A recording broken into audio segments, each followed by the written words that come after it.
Boa tarde a todos. Eu começo por agradecer o honroso convite para fazer a palestra de encerramento deste magnífico congresso, convite que me foi feito pelo eminente presidente, o querido amigo Fabrício, por agradecer as palavras extremamente generosas vindas de uma amiga queridíssima, essa eminente professora paraense, professora Cristina. E quero começar com dois registros, um triste e um alegre. O registro triste é este evento lamentabilíssimo ocorrido em Santa Catarina, em que nome ilustre, reitor da universidade, nosso colega em direito administrativo, foi vítima de um ato torpe, de um ato cruel, de um ato de uma indignidade extrema. Eu não costumo e nunca na minha vida roguei praga contra ninguém, mas seria bom que esses indivíduos, a juíza, a promotora, o delegado, passassem por uma humilhação equivalente àquela que passou o nosso querido colega, o reitor da Universidade de Santa Catarina. Este, digamos, é o registro triste. Semelhante a ele, sofreu também uma humilhação não tão radical, graças a Deus, um ex-presidente desse instituto, um homem de uma dignidade a toda a prova, um exemplo de boa conduta pública e privada, além de tudo um ser humano muito bom, Valmir Pontes Filho, a quem presto também minhas homenagens. O evento alegre que eu quero fazer menção é a justíssima homenagem que este congresso prestou a um homem eminente, a um jurista de uma dignidade ímpar igualmente, que é o nosso querido colega e companheiro Sérgio André Ferreira. Esses registros me parecia indispensável fazê-los antes de começar a versar o assunto de que me vou ocupar e que eu nem sei qual seja. Porque, em rigor, quando eu fui convidado a primeira vez, dizia assim: o Poder Judiciário combate a corrupção. Na segunda publicação já não se dizia mais, mas cortou-se o Poder Judiciário e cortou-se o combate à corrupção. Se fizesse uma terceira edição, cortariam a referência a esta conferência, porque cada vez cortava um pedaço.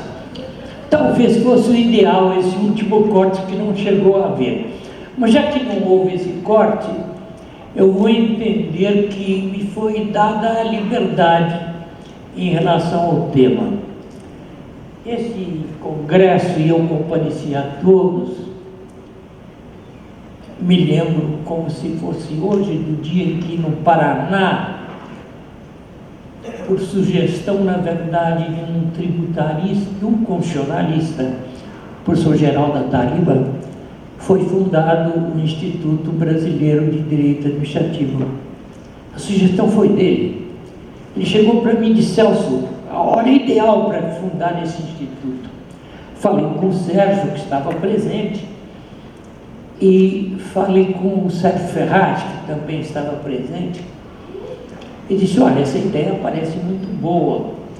Sugerimos a criação do Instituto Brasileiro de Direito Administrativo, o que ocorreu no Paraná, por ocasião de um congresso então convocado pelo professor Manuel de Oliveira Franco Sobrinho, professor catedrático de Direito Administrativo na Universidade Federal do Paraná. Passaram-se 36 anos e estamos aqui, os sobreviventes daquele dia em que fundamos o Congresso. Fundamos o Instituto, na verdade. Depois disso, todos os anos sempre houve um congresso. O Instituto quase morreu uma época, eu não vou lembrar os detalhes, são desagradáveis, não há razão. E quem não deixou morrer foi um eminentíssimo e querido amigo meu, professor da Universidade Federal de Minas Gerais, o querido Paulo Neves de Carvalho. Eu vi que aquilo ia acabar mal, me dirigi ao professor Paulo Neves, que era um homem muito bem relacionado, além de tudo, e disse: Paulo, se você não tomar uma iniciativa agora de fazer um congresso, esse instituto morre. E o Paulo, bem relacionado, que era na ocasião, ele se dava com o governador de Minas Gerais,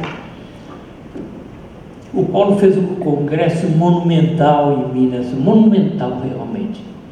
E o Instituto seguiu em frente, continuou em sua trajetória, eu diria gloriosa, porque o Instituto realmente tem dado uma contribuição muito boa, que talvez de um para outro congresso varia um pouco.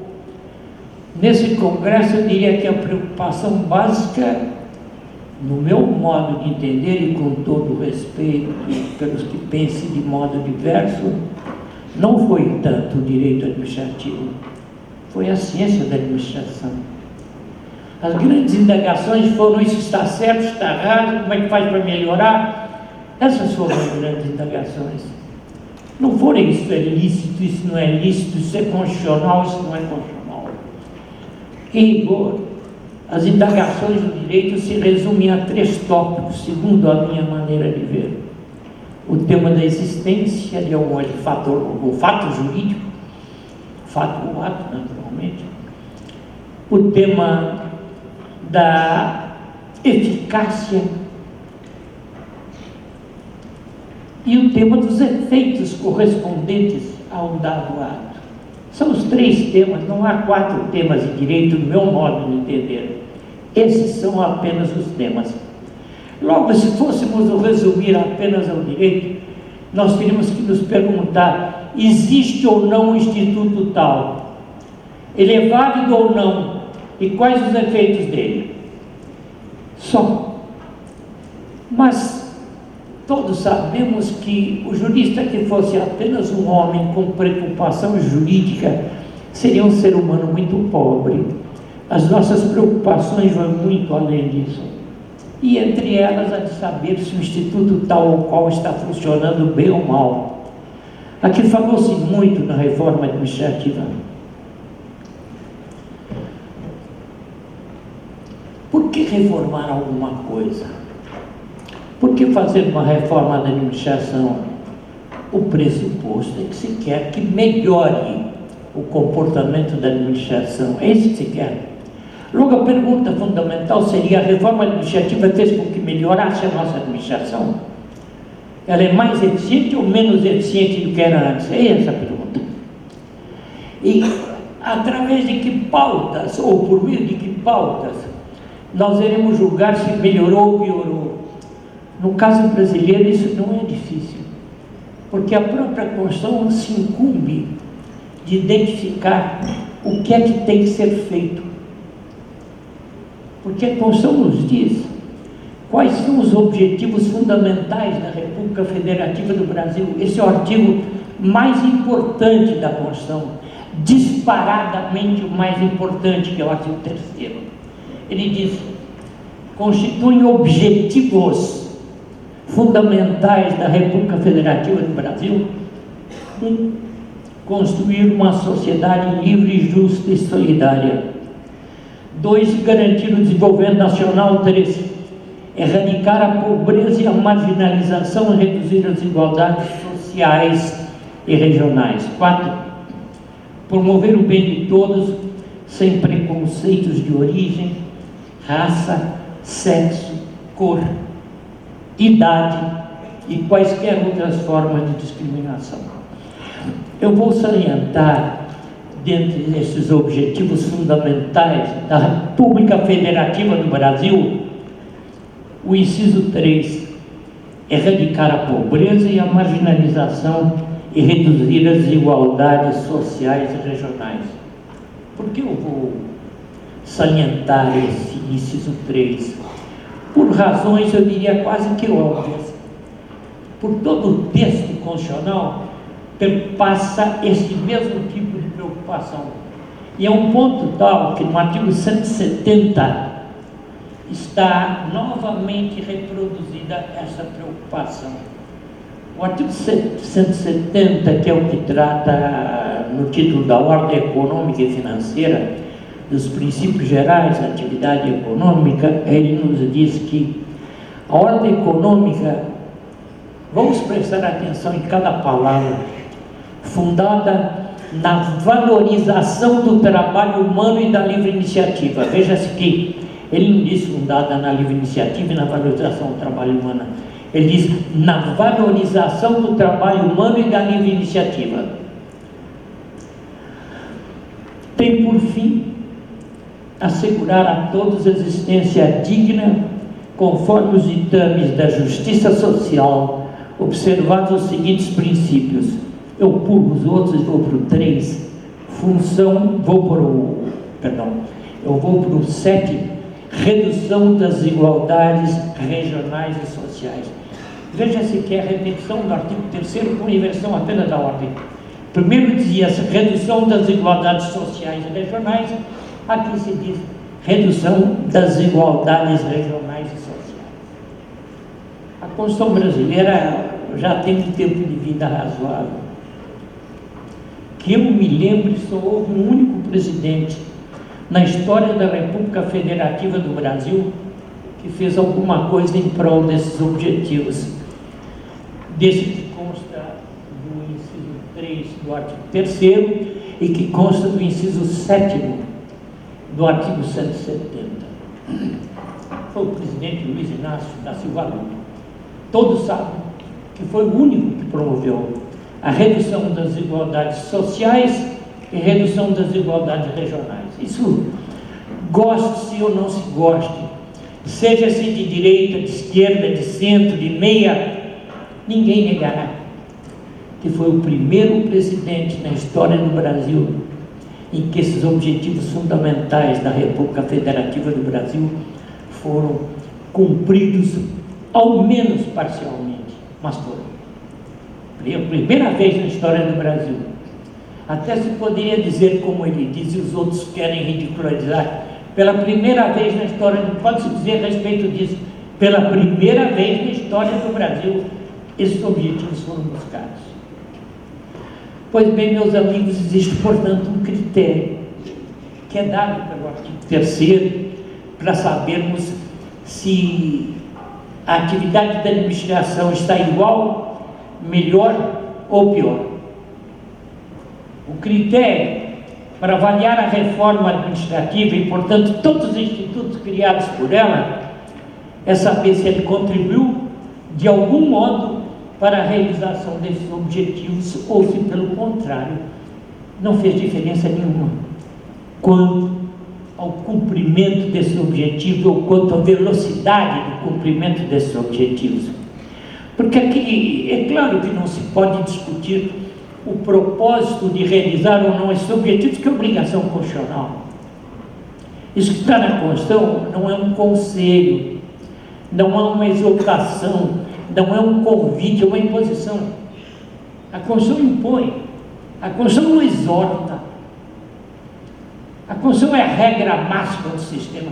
Não importa se alguém é de direita, de esquerda, de centro, centro-direita, centro-esquerda, não interessa a posição ideológica que alguém tenha. Todos sabem que a Constituição é a lei suprema, é a lei máxima, é a lei fundante de uma ordem jurídica. Logo, todos, irremediavelmente todos, estão submissos a ela. Se forem submissos, suas condutas são inconstitucionais, o que vale dizer inválidas. Inválidas, isto é, não tem valor jurídico. Podem ter um valor fático, mas jurídico não tem. Nós sabemos então o que a Constituição quer: construir uma sociedade livre, justa e solidária, reduzir as desigualdades sociais e regionais ou regionais e sociais. Isso que a Constituição quer. A Constituição nos manda fazer isso. A todos nós, a cada cidadão, maiormente às autoridades constituídas, manda que atuem em prol dessa direção. Bem, quando se fala na eficiência administrativa, não se está falando se elas devem ou não cumprir isso, não há dúvida que devem.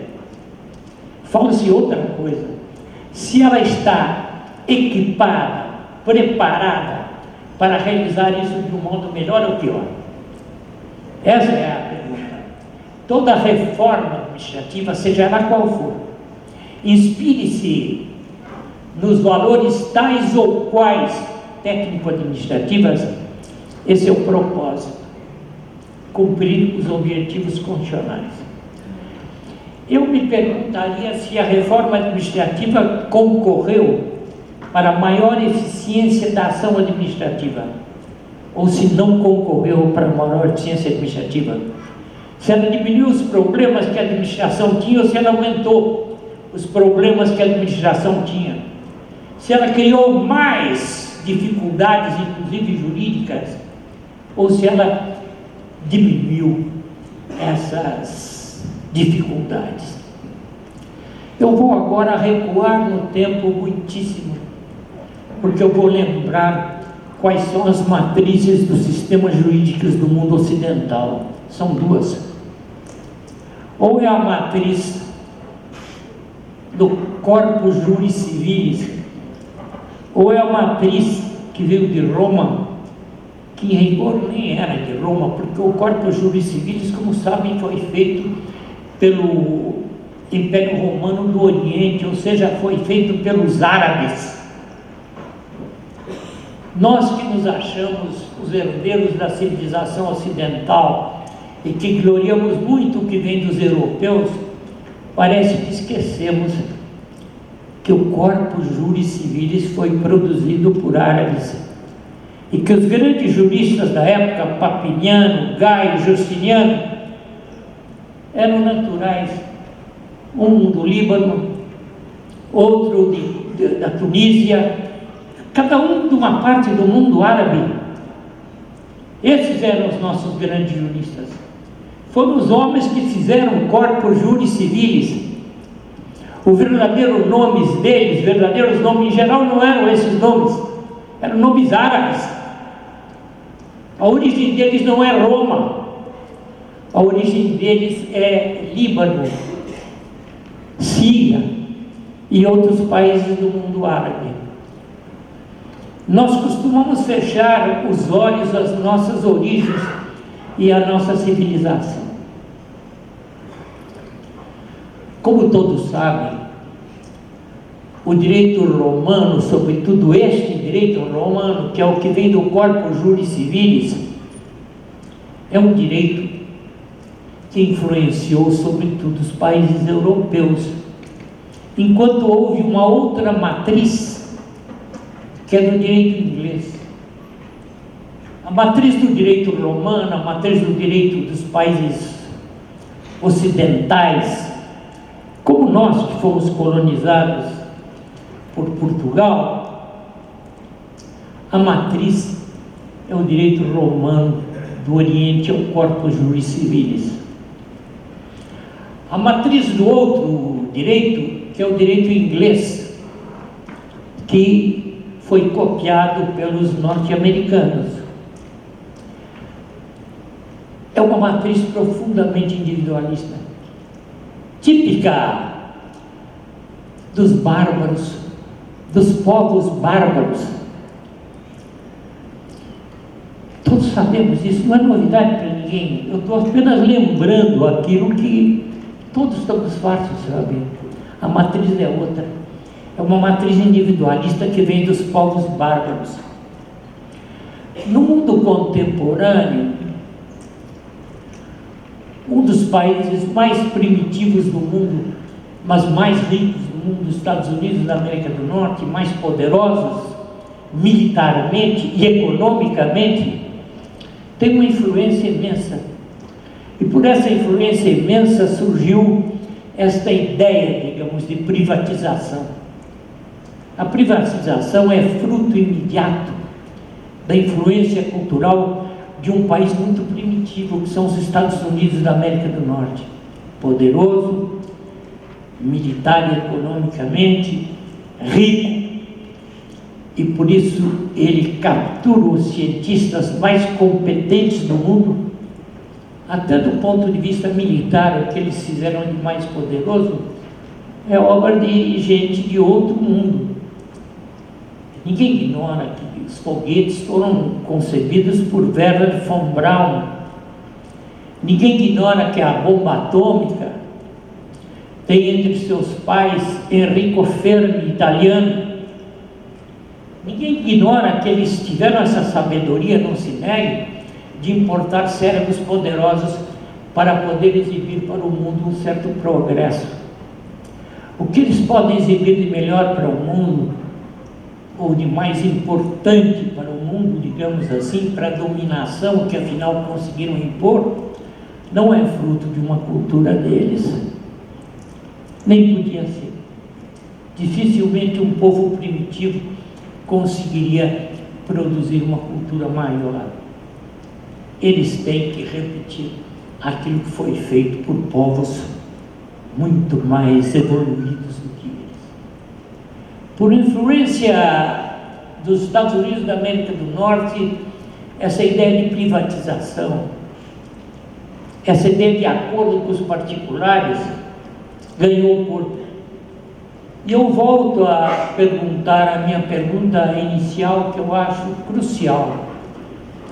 Essa tal reforma, ela melhorou a administração?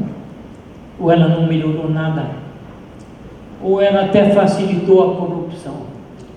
Eu não quero dizer que porque hoje vivemos um momento da mais extrema corrupção, não quero dizer que isso se deve ao fato dos americanos terem influído com essas ideias. É demais dizer isso, eu não digo isso. Mas eu digo certamente que a importação dessas ideias nada tem a ver com a nossa história, nada tem a ver com a nossa cultura. E digo mais, na minha opinião, posso estar errado, evidente, eu nunca me achei dono da verdade em setor algum do conhecimento, não há por que achar agora.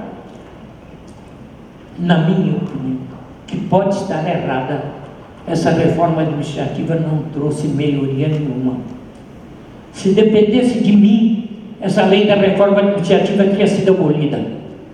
E essas figuras todas que foram inventadas de suposta colaboração dos particulares não concorreu em nada para o progresso da ação administrativa. Seria preciso que me apontassem algum progresso. Isso não foi discutido.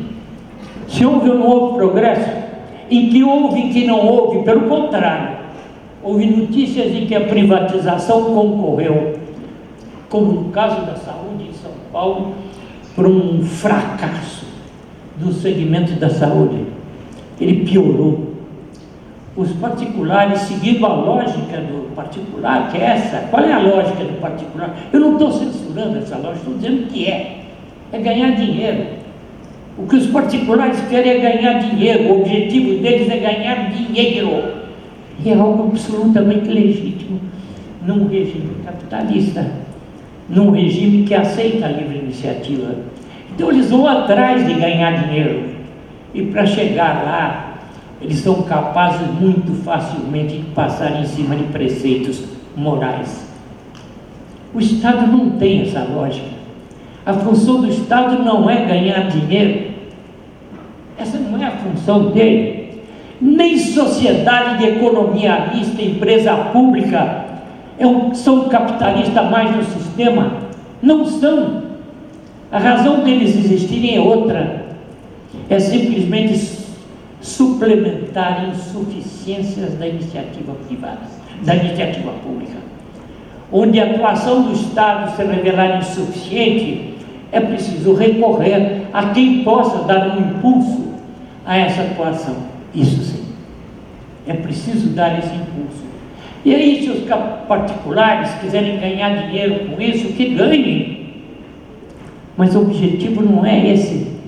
O objetivo da sociedade, economia e empresa pública não é aportar dinheiro para o Estado.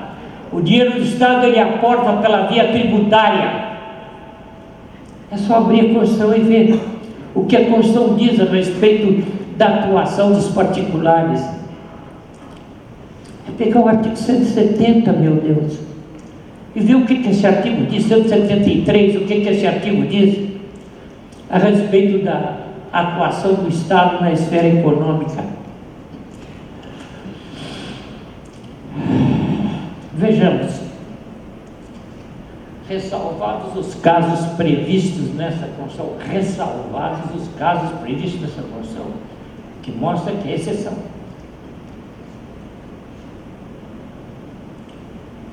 A exploração direta da atividade econômica pelo Estado só será permitida em duas circunstâncias: quando necessários os imperativos da segurança nacional ou relevante interesse coletivo conforme definidos em lei.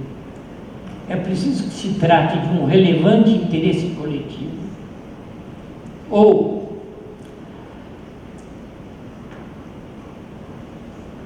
como está no texto,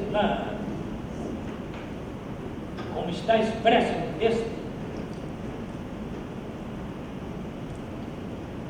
quando for para atender imperativos da segurança nacional.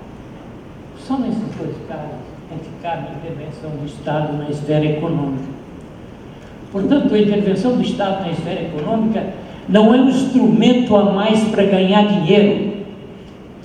E é por isso que, no caso da concessão de serviço público, essa regra coloca entre os instrumentos para aferição de quem é o melhor, a maior contribuição ao poder público é inconstitucional. É um desnaturamento óbvio de uma licitação para prestação de serviço público. O que é o serviço público? Eu vou pretender me meter em algo excessivamente complicado, mas vou dizer uma coisa simples. Serviço, vou usar uma expressão que eu não abonaria normalmente, porque é uma visão sociologista e não uma visão jurídica. Serviço público, dizia Leon Denis, fundador da Escola de Serviço Público, é todo serviço existencial à coletividade em um momento dado, e que por tal razão não pode ser conduzido senão pela intervenção da força governante. Isso dizia ele. Um grande jurista administrativista brasileiro, dos maiores que tivemos na nossa história, o Rio Grande do Sul, Rui Cirne Lima, mas que atende-se, era filho de um pernambucano, dizia Cirne Lima que serviço público é todo serviço existencial à sociedade. E que por isso mesmo o Estado tem que interferir, praticamente o mesmo pensamento de Leon Denis. É também uma maneira sociologística de encarar o tema de serviço público. Do ponto de vista técnico, jurídico, serviço público, a meu ver, é todo serviço reputado pelo Estado como importante para a coletividade e que só pode prestado sob um regime de direito público, vale dizer, um regime assegurador de supremacia de um lado e de restrições especiais de outro lado, para impedir que o prestador do serviço, não importa se Estado ou em concessão, o utilize de maneira prejudicial aos interesses coletivos. Isso é serviço público. Ele vai ser, segundo a minha percepção, especificado pelo regime jurídico, que é esse regime de supremacia de um lado e de restrições especiais de outro, ambos orientados pelo mesmo objetivo. Isso é serviço público. Muito bem, como imaginar que um serviço público possa ser prestado por particulares ou com auxílio de particular que não tem nenhum interesse no serviço público? O instrumento está previsto na Constituição expressamente. é a concessão de serviço público. E a Constituição limite ainda a permissão de serviço público e faz uma referência à autorização. A concessão de serviço público não é o caso, todo mundo conhece esse instituto. A permissão teoricamente se diferenciaria da concessão pelo seu caráter precário, portanto, só devia ser aplicável nos casos em que não houvesse necessidade de implantação de bens ao solo e que a recuperação do capital seria muito rápida. E a autorização, que a doutrina sempre teve dificuldade em dizer o que é. A minha solução proposta, a minha proposta de solução é que a autorização seja apenas para casos de extrema singeleza, como ocorre com estabelecimentos que se pode imediatamente recuperar aquilo que foi aplicado e que não necessita implantação de bens no solo.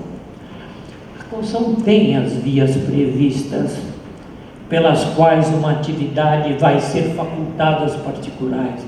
Resolveram inventar uma porção de outras. Essas outras realmente produziram o que se esperava? Ou são fontes de corrupção, em bom número de casos? Ou são fontes de problemas jurídicos, em grande número de casos? O professor Silvio disse que se de uma hora para outra resolvesse tirar isso tudo dos particulares, como é que nós iríamos ficar se já passaram quase tudo para os particulares? Eu diria, a única solução é aquela que eles mesmos adotaram para criar isso. Volte para trás, volte para as autarquias. Se o serviço é um daqueles que é prestado, ou podia ser prestado para autarquias, vá para empresas públicas ou sociedades de economia mista prestadoras de serviço público. Isso. Não há necessidade de criar tanta coisa nova, com tanto nome novo. Hoje nós lidamos mais com nome do que com realidades. Veja, o que era gestão governamental, gestão pública, virou governança. Se você usar essa palavra que vem da empresa privada, agora é coisa boa, é uma governança. Meu Deus, será que nós ficamos idiotas de uma hora para outra? O que é isso? Agora, tem um termo, até esqueço, eu não gosto de usar termo de outra língua, principalmente de uma língua de um povo, digamos, enfim, não quero qualificar, mas enfim, um povo que nunca se salientou pela cultura. Durante muito tempo nós importamos coisas da França, mas a França ao menos é um país da cultura, tá certo? Agora passamos a importar termos de um povo subdesenvolvido, não econômica nem militarmente, mas culturalmente muito subdesenvolvido.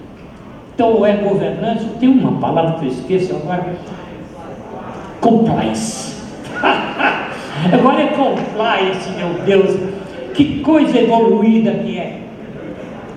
Tudo isso é tirado de um outro sistema que não tem nada a ver com o nosso. Como disse, o nosso sistema é o sistema que veio do Corpus Juris Civilis. Ele não veio do direito anglo-americano. Não é de lá que veio a matriz do nosso direito. Por que nós vamos ser tão subdesenvolvidos, mas tão desgraçadamente subdesenvolvidos, que nós precisamos agora de termos em inglês? Poxa, isso é um insucesso total. Nós temos que recorrer a termos em inglês para falar coisas que em português tem equivalente perfeito. Vejam vocês, o chefe quer vender alguma coisa, ele usa uma expressão em inglês, as lojas usam uma expressão em inglês, elas dizem, como é que elas dizem? É uma expressão em inglês que se usa muito aí para dizer que vai vender e coisa e tal. Eu digo, meu Deus do céu, mas tem uma palavra em português, por que nós vamos usar em inglês? Será que nós somos tão subdesenvolvidos que nem a nossa língua serve? Essa, infelizmente, é a situação brasileira. Se eu fosse falar em crise, eu falaria nisso. Essa, para mim, é a grande crise. É a crise de identidade nacional. É a crise do orgulho nacional. é a crise da subserviência. Essa é a nossa crise. Como combater esses horrores? Aqui discutiu-se uma porção de coisas e poucas jurídicas. O que é melhor para fazer isso, o que é melhor para fazer aquilo, como é? Isso é ciência da negociação, não é direito.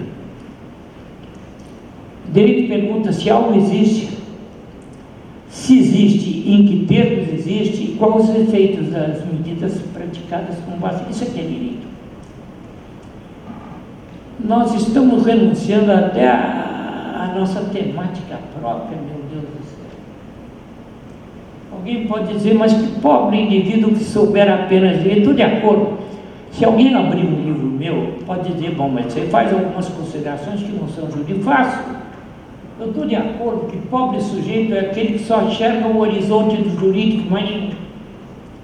Eu sempre digo que a minha formação jurídica, e com isso eu vou terminando, que a minha formação jurídica é fortemente influenciada pelo pensamento de um autor tido como formalista. Mas se eu disser que eu sou um keuseniano, Kelsen iria ficar revoltado. Dizer, mas como keuseniano? Esse cara não é keuseniano coisa alguma. O sujeito que acha que a norma só oferece uma solução e não duas, evidentemente não é um keuseniano, porque Kelsen justamente afirma que a norma é um quadro dentro do qual cabe mais de uma solução. Portanto, quem fosse um keuseniano teria que aceitar essa premissa que eu não aceito. O máximo que eu aceito é que, como o ser humano é um ser finito, ele pode não reconhecer qual é a solução ideal, que é aquela que a norma quer. E como ele, porque, vejam bem, quando se diz que há, e eu digo, o mundo das normas e o mundo da realidade empírica, eu acho isso mesmo. São dois mundos diferentes.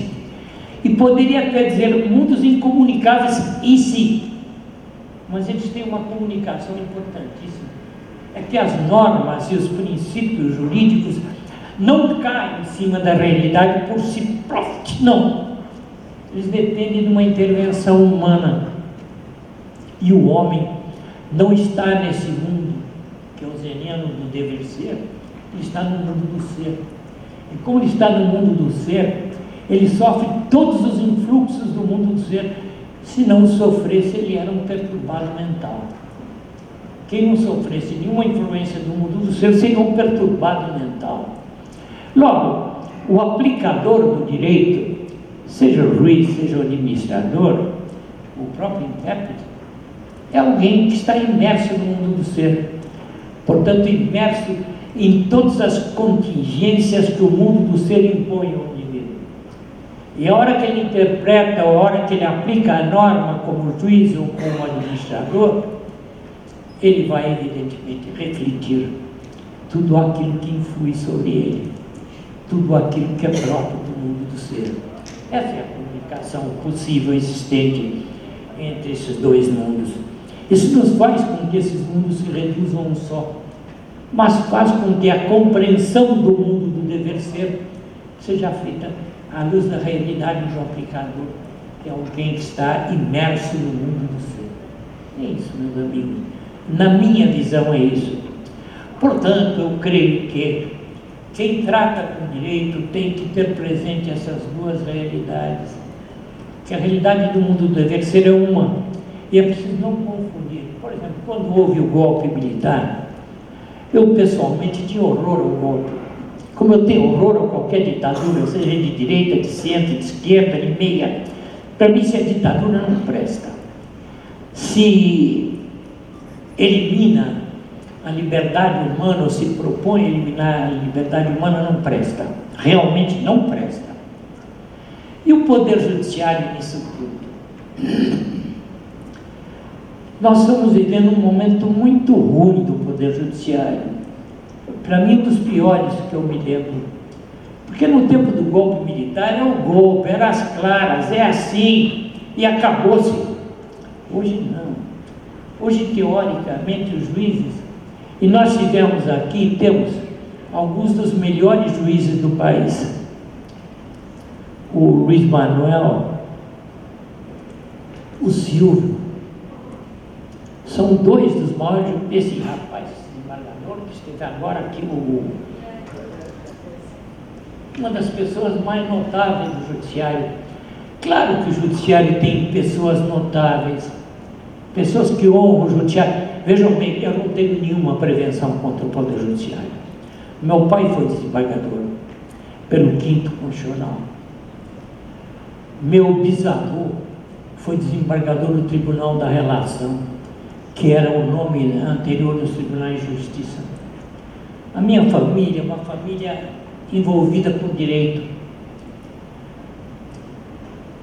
Meu trisavô foi professor da Faculdade de Direito de Olinda e Recife. Meu tetravô igualmente. E eu pude ver as fotos deles lá na Faculdade de Direito do Recife. Quer dizer, eu sou uma pessoa cuja história é ligada ao direito.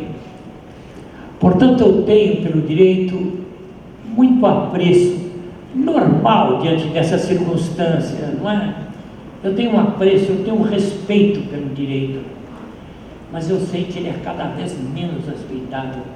E um dos responsáveis por isso é o Poder Judiciário, infelizmente muito ruim.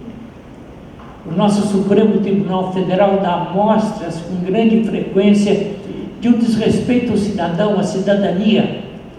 Ainda esses dias, tantos de nós aqui teremos visto na televisão 2 ministros se digladiando com ofensas duras. 2 ministros do Supremo. E nem se diga que a origem deles, não. Um tem origem no Ministério Público e o outro tem origem na advocacia. Eu não estou querendo tomar partido nem dizer que um ou outro tem razão. Poderia, não tenho nunca receio de dizer o que eu penso.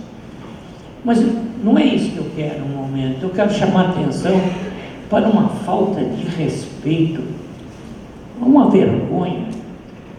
Eu chego a me perguntar como foi possível acontecer isso. Eu tenho minha opinião pessoal que eu nem vou expressar, mas acho que isso não é fácil de acontecer. Não é fácil de acontecer. Que 2 ministros supremos se engalfinhem da maneira como ocorreu. Nem quero dizer quem tem razão, quem não tem. Todo mundo sabe que um deles é um indivíduo que vivia e vive dizendo e falando o que bem entende. Eu sou de um tempo em que o juiz só falava nos autos. E eu acho que era um tempo melhor. Um tempo em que não havia televisionamento, portanto, ninguém podia se exibir como se fosse um ator na televisão. Certa vez eu ouvi de um membro do Supremo, há pouco tempo, relativamente pouco tempo, dizer: tanto nos chamam de excelência que a gente acaba achando que é mesmo. Veja que comentário inteligente. Esse comentário conduz a crer que a vitaliciedade do Supremo é um absurdo, e é mesmo. O ministro Supremo não devia ficar mais do que 8, 10 anos lá. E já era muito, hein? Porque já era suficiente para eu ouvir tanta bajulação. Porque os advogados querem ganhar as causas a qualquer preço e vão lá bajular. Quando são corretos, porque senão podem tentar até algum uso de alguma providência indevida. Eu até sou muito sincero nessa matéria. Eu não tenho notícia de juiz ladrão. Pode existir muitos, mas eu não tenho notícia. Eu sou de um tempo em que, quando o juiz não era um bom juiz, não era um juiz íntegro, ou era um homem safado, os jurisdicionados apontavam: esse juiz não presta, é safado. Hoje talvez seja preciso fazer o contrário: esse juiz presta. Tal a decadência da magistratura brasileira é impressionante. Não é que eles sejam comprados, eu não vou tão longe. Muita gente pode achar que eles são os ladrões sem vergonha. Eu não acho. Ladrão sem vergonha vai para o legislativo, não precisa ir para o judiciário, tá certo? Essa é a real verdade. Eu sei que há muitas coisas que não se deve dizer, pelo menos não em público. E eu mesmo já cometi a imprudência de dizer em público bobagem, não devia dizer. E foi preciso intervenção de amigos para eu não ser achincalhado na Câmara dos Deputados, porque senão teria sido. A ideia era essa mesmo, me convocar para me achincalhar. E reconheço que, com alguma razão, porque eu tinha me excedido e dito coisas que eu nunca deveria dizer em público. Eu podia dizer numa roda de amigos que ninguém ia ficar surpreendido com o que eu estava dizendo. Todos concordariam, tenho certeza. Né? Mas não era para se dizer em público. Então não é um problema de dizer ou não dizer isso ou aquilo, porque eu tenho uma tendência ruim a dizer exatamente aquilo que eu acho.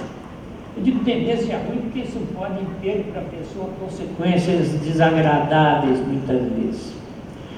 Meus caros amigos, uma vez que não me deram nenhum tema específico, começaram dando, depois foram tirando, só não me tiraram dessa palestra de encerramento.